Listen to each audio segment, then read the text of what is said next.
Hello, and welcome to Sobercast, where we provide AA speaker meetings and workshops in podcast format. We're an ad-free podcast, and if you enjoy listening, please help us be self-supporting by visiting Sobercast.com, look for the donate link, and drop $1 or $2 into our virtual basket. We hope you enjoyed the podcast. Have a great day. Tonight's kind of a special night for me. Tonight I celebrate 20 years sober. And I just want to say that there's a lot of people that lost a lot of money on that bet. If you'd have seen me in my first couple of years, you wouldn't have been rooting for me to be one of the long-timers in Alcoholics Anonymous. But, I found a home here. I found a way of life that's just incredible. Incredible things have happened over the past 20 years. The scales have been balanced. I came into Alcoholics Anonymous really feeling like I had been a scumbag most of my life, and I'd taken more than I'd given, and I'd let a lot of people down, and I'd robbed people of emotional and financial security, and my self-esteem was in the toilet.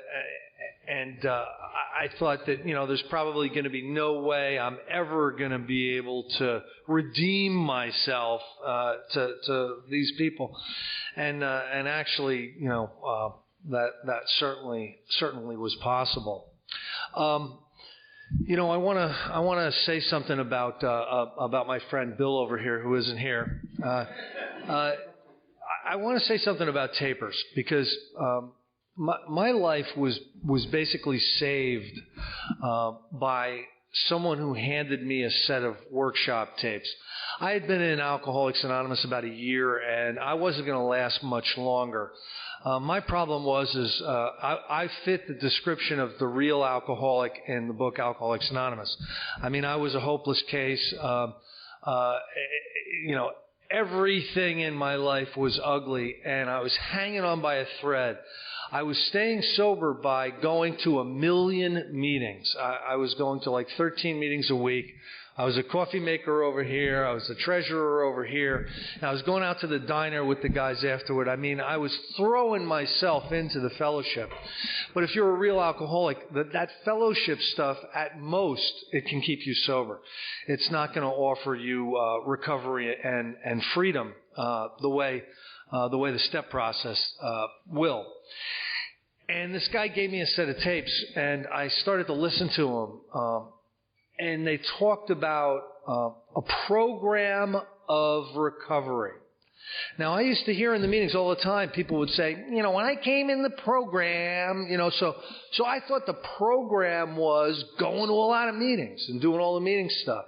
Well, these tapes said, no, that's not a program. If you think you're working your program because you're going to meetings, you are sadly mistaken. You are engaging in the fellowship, and the program of recovery is in the book Alcoholics Anonymous. And if you're not engaged in that recovery program, then you're not working an AA program, and you have no reason to believe you're going to stay sober. And you cannot blame it on Alcoholics Anonymous if you get drunk, because it's a 12-step fellowship and program, and if you're not working the 12 steps, you have no right to expect it to work. Now, this is the message these tapes gave me, and first thing that happened was I got really pissed because that's not how we do it in New Jersey. We go to a lot of meetings. I don't know who these people think they are. But what happened was those tapes haunted me. And there's a line in the chapter Working with Others. If you've disturbed someone about their alcoholism, this is all to the good. So if you disturb somebody and you throw a little bit of truth in front of them that they have to deal with, that's a good thing, because that's kind of how we move forward. Another thing that I like a lot is the set-aside prayer. Now, I don't say this often, but the first group that used the set-aside prayer that I know of anywhere was my home group. And that happened when we started that home group in 1997. that set-aside prayer actually came from a workshop that I had heard on a series of tapes that, believe me, nobody else in New Jersey had at the time. And I wrote it down, and instead of doing the serenity prayer, we decided to do the set-aside prayer. Because let me tell you, serenity is overrated. You know, I mean, that's not really what we need. We'll get that as a byproduct of working the steps. But to sit there and ask for it, you know, before you work the steps is stupid. So, you know, not that I judge, you know, not that I judge. Anyway, we decided that, you know, the serenity prayer is great for touchy-feely, you know, type of meetings where everybody sits around in a circle like a bad Bob Newhart group and, you know, shares all their crap, you know. Oh, my day was horrible. Oh, you know, give them the serenity prayer. But the people who were in real trouble with alcohol and were relapsing and showing up at groups drunk and in and out of treatment and detoxes and drinking on the way home from treatment, those are the people Alcoholics Anonymous was designed for. It was designed to treat those hopeless cases. And we started to get very, very serious in this particular group about trying to help them. There's plenty of places where if all you have is a drinking problem and all you need to do is stop drinking and the problem's gone, there's tons of meetings for those people. But back in the mid-90s, there were really no meetings for the chronic, hopeless, relapsing, pathetic, demoralized alcoholic. And, you know, I was unfortunately one of those guys. So when you hear the set-aside prayer, the value in that is, and where it comes from is, in the book Alcoholics Anonymous, it says, we beg of you to lay aside any prejudices you have on spiritual matters or even religion or religious people. Set aside those prejudices. You don't need to get rid of them.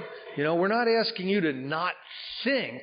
What we're asking you to do is just whatever you think you know, just put it off to the side for 1 hour and be open to some information. Because if you go into something already knowing, you can never learn. And I got to tell you, I work with a lot of newcomers, and I'll start talking to a newcomer about something, and they'll go, yeah, I know, and you know, and then they'll go on and on. And well, they don't know. They really, really think they know, but they don't. They're boneheads usually. It's going to be many, many years before they're going to be thinking in any way near sane way, and they just don't realize that. Because what happens in Alcoholics Anonymous, if you're a real alcoholic, what happens is you're so sick you don't even know you're sick. And then you start to get a little bit better, and then you're so sick you think you're not as sick as some other people, you know? And then, you know, that guy over there. And finally, you'll get to a point where you'll realize that you're sick, and you know you're engaged in a recovery program whereby you will be restored to sanity. But it takes work. The saddest thing I see in Alcoholics Anonymous today is people who sit in chairs and wait to get this thing through osmosis. You know? When I was first coming around, and you know, I came around in the 80s for a while. You used to hear things like, "You don't take the steps take you." And another really good one was, you know, take what you want and leave the rest. And another really, really good one was you know. It takes you 5 years to get your brains out of hock. You know, I never understood that one. I found out after 5 years I'd lost the pawn ticket, you know, and I was in real trouble. But you used to hear these little wisdom sayings. People used to just throw these things at you because they were too goddamn lazy to learn what a program of recovery was and actually help you to recover. It was just easier to say, keep it simple. You know what I mean? You know, and get out of my face. You know, I got my own problems. So So anyway, back to the set-aside prayer. The set-aside prayer. Set aside whatever you think you know so that you can be open to a new experience. In the spiritual world, and make no mistake about it, Alcoholics Anonymous and the 12-step process is about spiritual growth. We're not the only people that do it, folks. There are religions and philosophies, and the Sufis do it, and the Buddhists do it, and the Christians do it, and the people are studying all this stuff, and inside of us is a desire, a yearning to grow spiritually. It's part of our makeup, and there are people doing it everywhere. But make no mistake about it, it takes a lot of work. And we don't like work. You know what I mean? Another thing I used to hear, I was one of the first people who would raise my hand, start talking about the steps. I was one of the very first people to piss people off and be labeled a big book Nazi. I was way back in the beginning of that. And I used to hear people say, if when I came into AA, I was told I had to do a bunch of steps, I had to do a bunch of work and all this stuff like this, I would have just out the door. I would have split. I never would have stayed. And what I'm always thinking when I heard that was, buddy, you're assuming we need you. You know what I mean? That's a pretty big assumption you have there. You're about as useless as, but then again, I don't judge. Now the topic tonight is on the disciplines of service. Now, here's what I see as recovery. First of all, you have to surrender. Okay? There's a surrender, and each of us has it kind of in our own way. Some of us are completely devastated. Some of us just don't want to feel bad anymore. It really doesn't matter. But we have to come to a point where we have to recognize we can't just keep figuring our life out ourselves anymore. You get to a point where you realize, whatever your life looks like right now, that's the best you could do. And, how is that working for you? And you have to come to the conclusion that you've been shooting yourself in the foot, and you've been driving the ship onto the reef. And you have to come to some kind of surrender, which could be as much as, well, I guess I'll go get a sponsor, and he'll have some guidance for me, and I'll do it. It can be as simple as that. But that surrender is necessary.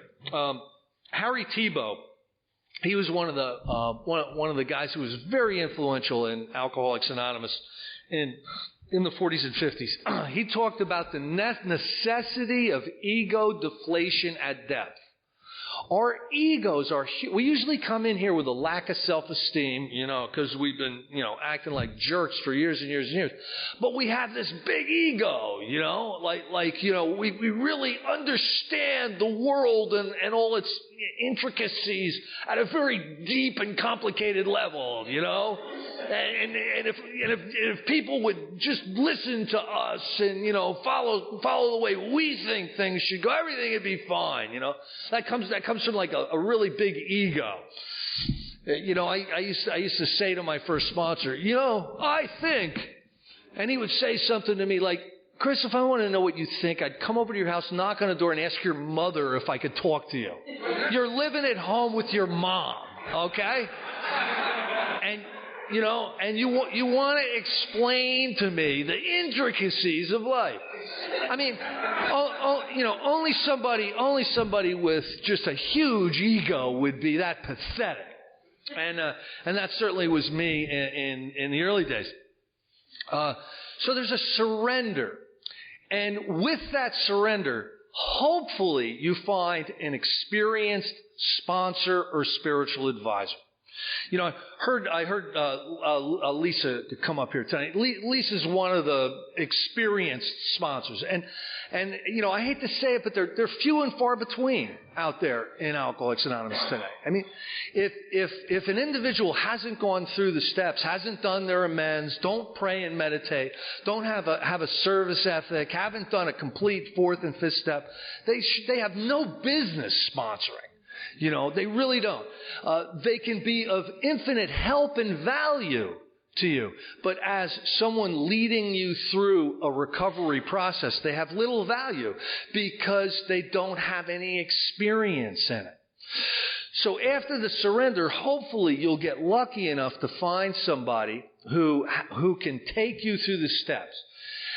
If you have a really great sponsor, here's my experience. I had a really great sponsor early on, but he didn't have any step experience. He was not a powerless alcoholic. When he quit drinking, and he went to AA because, it was a social thing and it made him feel better and he got a chance to be of service and all this. But when I was asking him about the steps, I remember I said to him, I go, listen, I need to do a fourth step. What do you think? How do you do a fourth step? You do a fourth step with a pencil, Chris. Well, thanks for that. I mean, okay. And the reason he said that, because he didn't want to seem stupid. He had never really done one. He had done some stuff in treatment, like a life story and stuff like that. He had never done a fourth step. So he couldn't give me any guidance. So I remember my first experience was I went to the 12 and 12. It's got a whole chapter on the fourth step, right? Isn't that where you would go? And that's about the most confusing place you can go to learn how to do a fourth step. It's very, very detailed in the book, although it's not probably not explained as well as it could have been. All the information for the fourth step is in there. But, it's not the way it would be written today if it was a Deepak Chopra book. You have to really pay attention to what it's telling you to do, and you have to do everything that it's asking you to do. Now, so I had ups and downs, ins and outs. Finally I get a hold of this set of tapes, and in the tapes, it got very, very detailed about the mechanics of the steps. The actual process of the 12 steps, how you actually are supposed to do them according to the book Alcoholics Anonymous. Now, another thing that was happening when I was first coming around is there was a lot of inventory forms. There was the Hazleton form. I mean, every treatment center, every recovery publisher had their own 4-step forms. And what I came to realize why there's all these forms is basically because they can't plagiarize the big book. They can't just take the big book inventory and sell it. So they have to come up with something else, and sell that. And there was forms on there, have you ever had sex with farm animals? I remember reading this one like, what? I swear, some of these inventories. And, they'd be handed out at meetings. No one had any real experience in the groups that I was going to back then. But you go from surrender to the recovery process. Now, you admit that there's nothing you can do to stop the next drink from going into your body. That's step one. Okay? There's nothing you can do once you start drinking to moderate or end it. And your life is unmanageable across every level, emotionally, mentally, externally, internally, every single way. There's unmanageability in your life and unhappiness and emotional devastation and all that. That's the first step. The second step is, come to believe that there's a power greater than yourself, that if you can tap into this power greater than yourself, you can be restored to sanity. You can become safe and protected for the next drink. You can begin to rebuild your life. In step 3, you make a decision to engage that power greater than yourself. Then you start to look at the causes and conditions of your failure at life in the fourth step. They're chiefly resentments, fears, and the guilt, shame, and the remorse that comes from the things that we've done in the past to harm other people. You inventory that. You share that. You share that as there's eight statements in the book Alcoholics Anonymous warning you that if you hold anything back in this fifth step, there can be little or no effect on your recovery. So being absolutely brutally honest about every single dark cranny in my past, every resentment, every fear that I've had, every person that I've hurt. If I become completely willing to share that, that'll take me to a place where I'll be willing to have God remove the defects of character. I have to humbly ask God to remove the defects of character.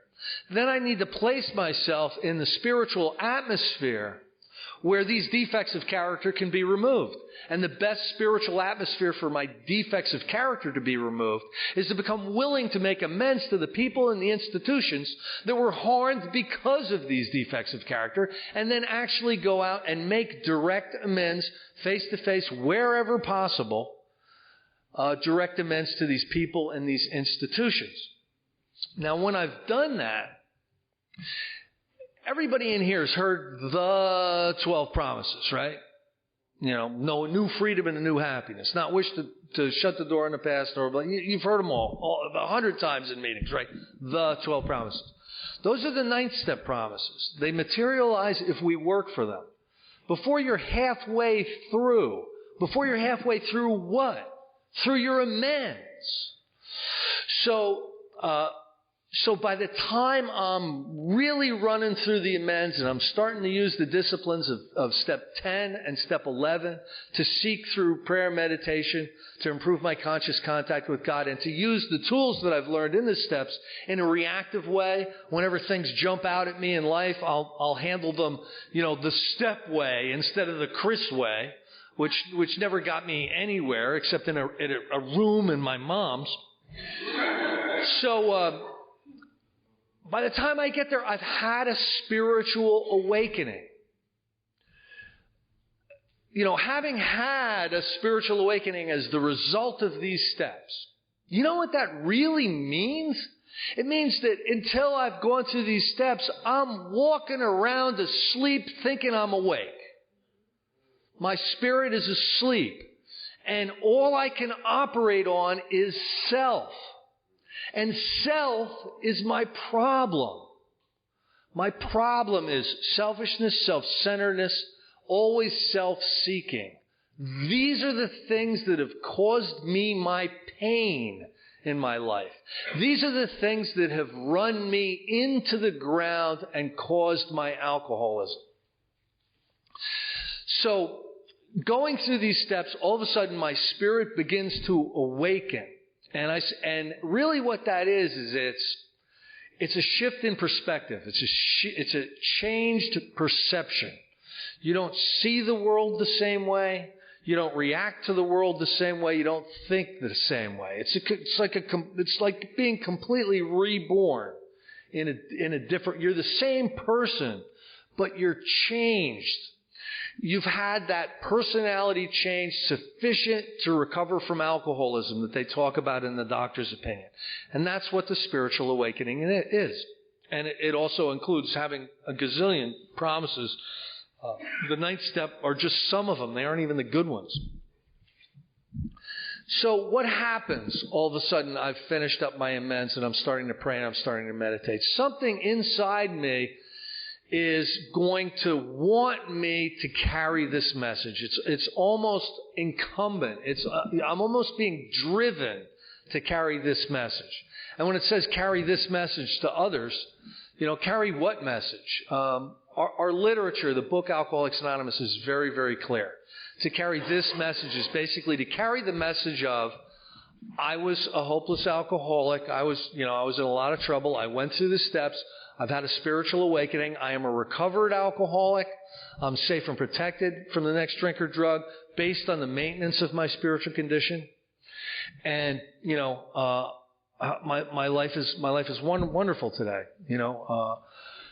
And carrying that message to people is a message that they call a message of depth and weight.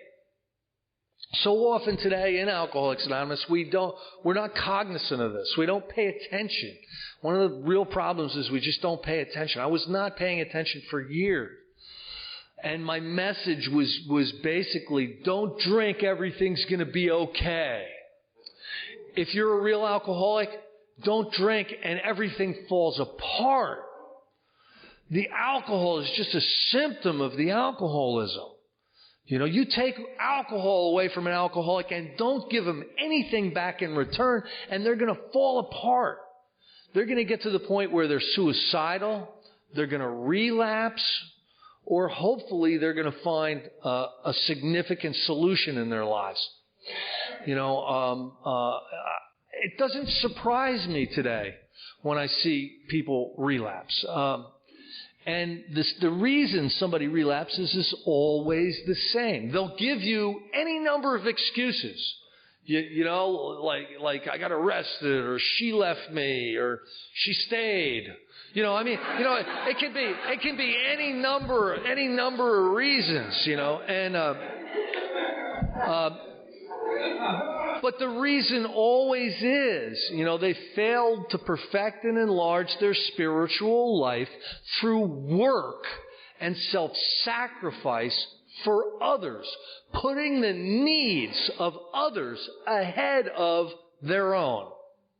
That's why you relapse. Okay? Every time. The alcoholic comes from a foundation of selfishness and self-centeredness. You know, that's why it's a selfish program. You know, that really is probably my favorite. Really what it is it's a very selfless program. It's a program to defeat self. It's a program to remove that unhealthy self-drive that causes us all of our problems. So, to improve and perfect our spiritual life requires discipline. It requires spiritual discipline. If you're the type of person who does not need to do that and yet stays sober and is happy, you're not what our book describes as an alcoholic. You're probably a very heavy drinker who had alcohol problems galore, and it's a good thing that you're here, you know, because we're at least keeping you off the streets. But the book Alcoholics Anonymous was written for alcoholics, okay? And an alcoholic cannot just not drink, no matter what, and not work a spiritual program. They become insane, they take their own life, or they drink again. That's what happens with an alcoholic who separates from alcohol without working on the real problem, which is their spiritual condition. That selfishness and that self-centeredness and that ego. So, going through the steps, you understand this. I don't think there'd be a lot of people who would argue any of the points I'm making here tonight. But none of them would be people who have actual experience with the steps. Anybody that's gone through the steps would be nodding their head. I know exactly what you're talking about. The people who would argue with me would be people who don't have any experience with the steps, still have a spirit that's asleep and an ego that needs to stay in control. Now, when you wake up, when you recover from alcoholism, it's time to get to work, because work and self-sacrifice for others is going to be your only hope. And that leads into tonight's talk, which is the disciplines of service. The disciplines of service. We need to find ways to become of service. The first and most obvious one is to become an experienced sponsor. Someone who'll take on sponsees, you know, and there's incredibly detailed instructions for how to sponsor in the chapter Working with Others. Okay? That was something I missed for years. I was just sponsoring by saying, yeah, here's my phone number. Give me a call if you feel like drinking. If you feel like drinking, are you going to call somebody that's going to tell you not to? You know? Unbelievable. And, you know, or I'll see you at the meetings. And, you know, I thought that was good sponsorship. Well, after getting through the steps, I realized the depth of the problem. You see, I was so sick, I didn't even know I was sick until I had gotten through the steps. Because only once when you're healthy can you really look back on how sick you were with a true perspective. So one of the ways that you can be of service is to become a sponsor, an experienced sponsor, and be somebody that takes other people through the steps. One of the sad and killing things that's happening in Alcoholics Anonymous today is there's a lot of people who are not experienced with the steps, and they don't do this on purpose. They don't have any experience or knowledge. What they'll do is they'll take on a real alcoholic as a sponsee and give them softer, easier ways and half measures. Like, you know, just, hey, I'll see you at the meeting, you know, give me a call, just go to coffee, you know, and the guy will die, you know, and they'll say something like that. He must not have really wanted it. You know, no, you killed him, you know. You know, wake up. You know, wake up. So that's one of the saddest things that I've seen today in Alcoholics Anonymous. Now, not everybody in Alcoholics Anonymous is an alcoholic of the description in the book Alcoholics Anonymous. Probably, you know, they're in the minority. Most of the people who come into AA today are not anywhere near the depths of the description of the alcoholic in the book Alcoholics Anonymous. Again, I am saying that this is a good thing. Bill writes in the first step in the 12 and 12, all of a sudden these people started showing up in AA who hadn't even felt the nip of the ringer, you know, and we needed to figure out what the hell to do with these people. And he goes, well, we decided to raise their bottoms, you know. And so in 1950, if people were showing up in AA who weren't the real alcoholic, imagine today. Because you get thrown in here for having a DUI. Yeah. Listen, let me just say this. Having 5 DUIs does not make you an alcoholic. Would it be possible that you only drank 5 times, had a little bit too much to drink, and got pulled over? It's possible. It doesn't make you an alcoholic. You know, losing your job for drinking, does that make you an alcoholic? No, you know, your boss might have come in and you had your first drink in your hand and, you know, he didn't like you drinking, so I mean, those things, those external circumstances don't necessarily make you an alcoholic. The line in the first sentence in the chapter We Agnostics says, we hope we have made clear the distinction between the alcoholic and the non-alcoholic. And then it says, if, when you honestly want to, you find you cannot give up drinking entirely, or if, when drinking, you can't control the amount you take, you are probably alcoholic. That's about as simple as you can get. And, you know, 1 million people in my home group had an intervention, quit drinking, you know, first time. Done. Drink. Never did any steps. Went to a bunch of meetings. They were fine. You know, fine. That's not my experience. My experience was I was desperate to separate from alcohol. I knew it was killing me and I didn't want to die. And I signed myself into a treatment center paying my own money. You know what I mean? I bought the $13,000 big book. And I went to the 28-day program. And then they said, you know, you should do some aftercare. And so I went into the aftercare and I listened to these knuckleheads share about how awful their lives were. You know, we sat around a group You know, anybody? You guys have seen Group, right? Where you just sit around and, Chris, would you like to share? And I was paying money for this because I just didn't know what else to do. I mean, I had surrendered. I knew I had to listen to somebody else. So I had done the 28-day treatment. I was going to aftercare. I was going to some AA meetings because they suggested that. I was telling everybody, I'm done with drink. I'm done with drink. I was so serious about not drinking. And on the way to an AA meeting, the thought crossed my mind that a gallon of vodka would help me with all this sobriety stuff. All this not drinking would really be fortified by a drink.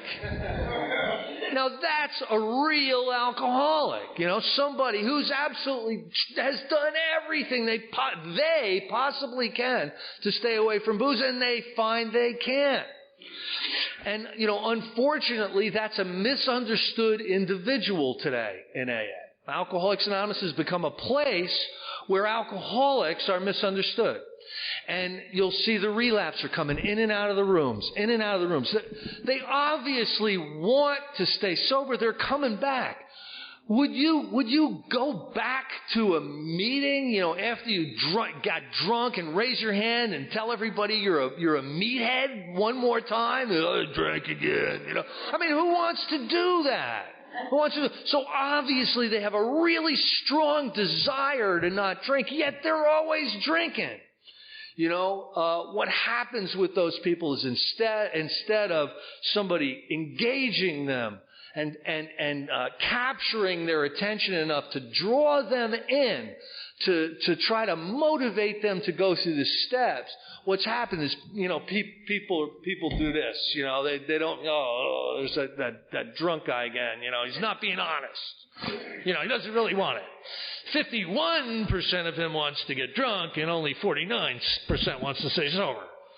Or any other chicken shit way of getting out of working with them.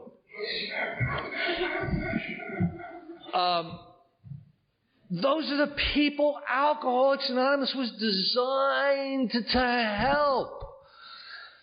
Over the course of time, it's become okay, to let somebody sit in the back row, languishing in the back row, and not hold them accountable to a program of recovery. And it's good for the majority of people who don't want to do any work, but it kills the people who, this is their only shot. This is their only chance of survival is the spiritual process inherent in Alcoholics Anonymous. Now, okay, you've become a sponsor. You're an experienced sponsor. What happens is, as you develop spiritually, you begin to develop new and improved skill sets. You start to become more and more effective. One of the great promises in the 10th step is you're going to become more effective. You're gonna be able to do more with your life, not just in AA, in your work, in your family. You're gonna become a more effective person. And when that happens, sometimes we look for other ways to be of service. Now, in Alcoholics Anonymous itself, there's a service structure that you can get involved with. I think any of the 12-step fellowships have service structures, and the one in AA is quite unique. Because the group is in charge, and the GSR, the group reports to the GSR and tells the GSR what they want. The GSR tells the DCM what the groups want. The DCM goes up the line through the delegate and the trustees all the way up to Alcoholics Anonymous World Service. And in other words, the fellowship is really in charge of the direction that Alcoholics Anonymous goes in through its group conscience. The group conscience in AA is believed to be divinely guided. You get enough of us that are in recovery, and we get together, and our group consciences are usually the right direction. Not always, but usually. And you can get involved in any of these. There's all kinds of commitments for carrying the message into treatment centers. There's commitments to carrying the message into jails, institutions. So if you specifically want to carry the message of Alcoholics Anonymous, you're going to have ample opportunity to do this. Unfortunately, in New Jersey, most of these commitments go unfilled.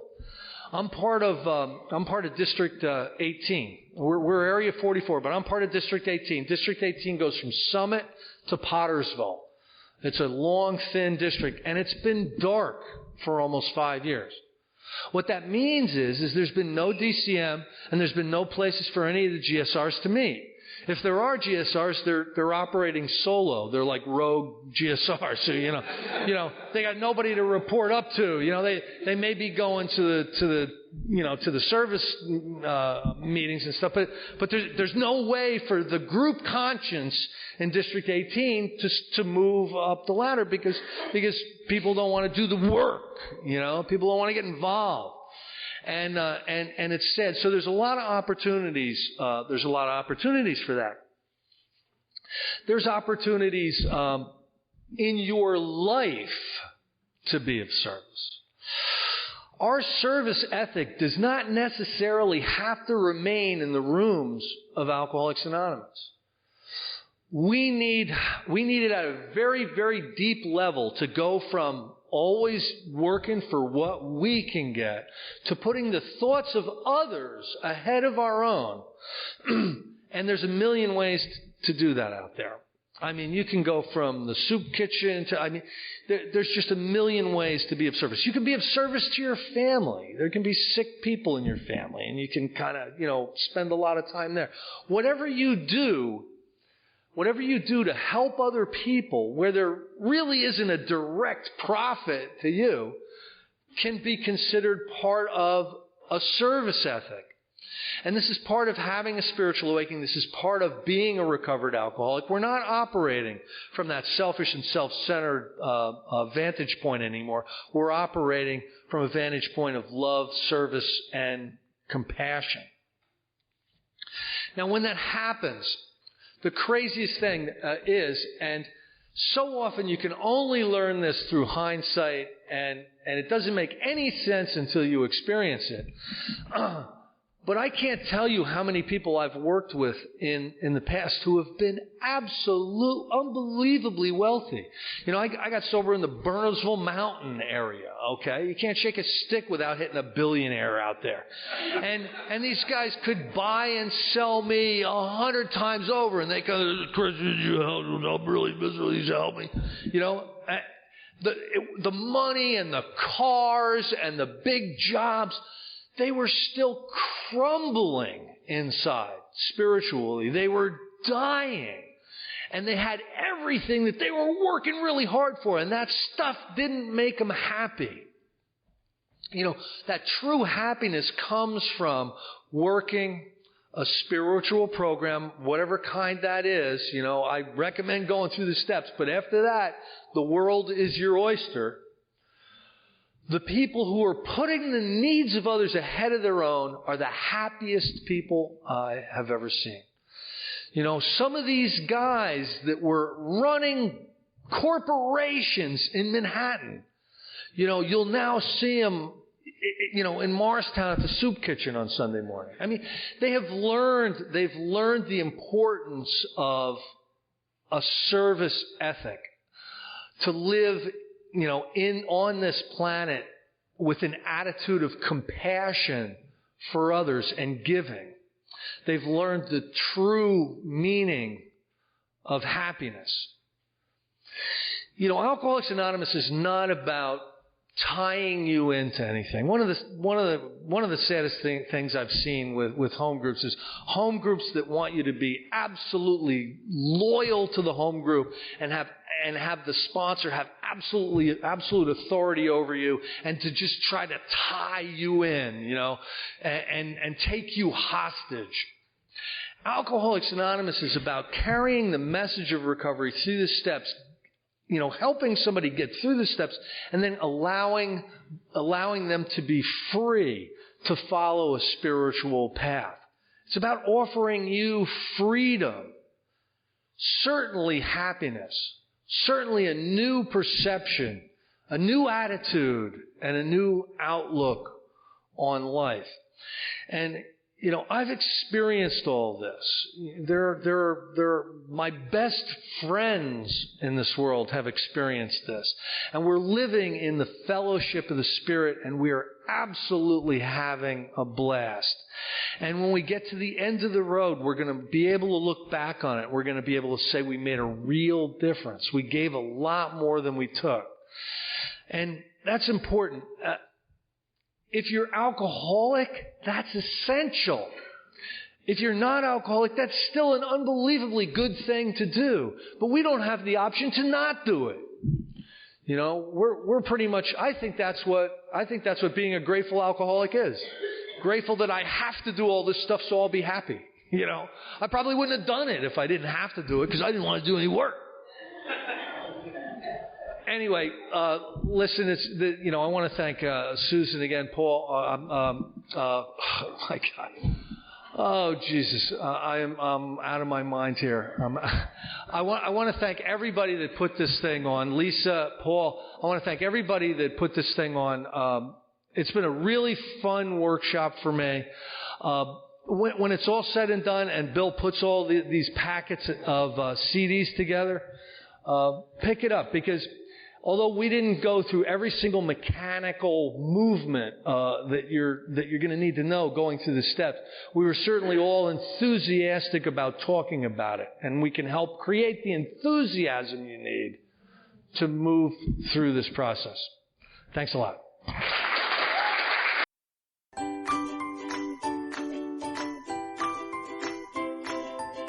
Thanks for listening. I hope you enjoyed the podcast. Sobercast is ad-free, and we'd like your help in order to keep it that way.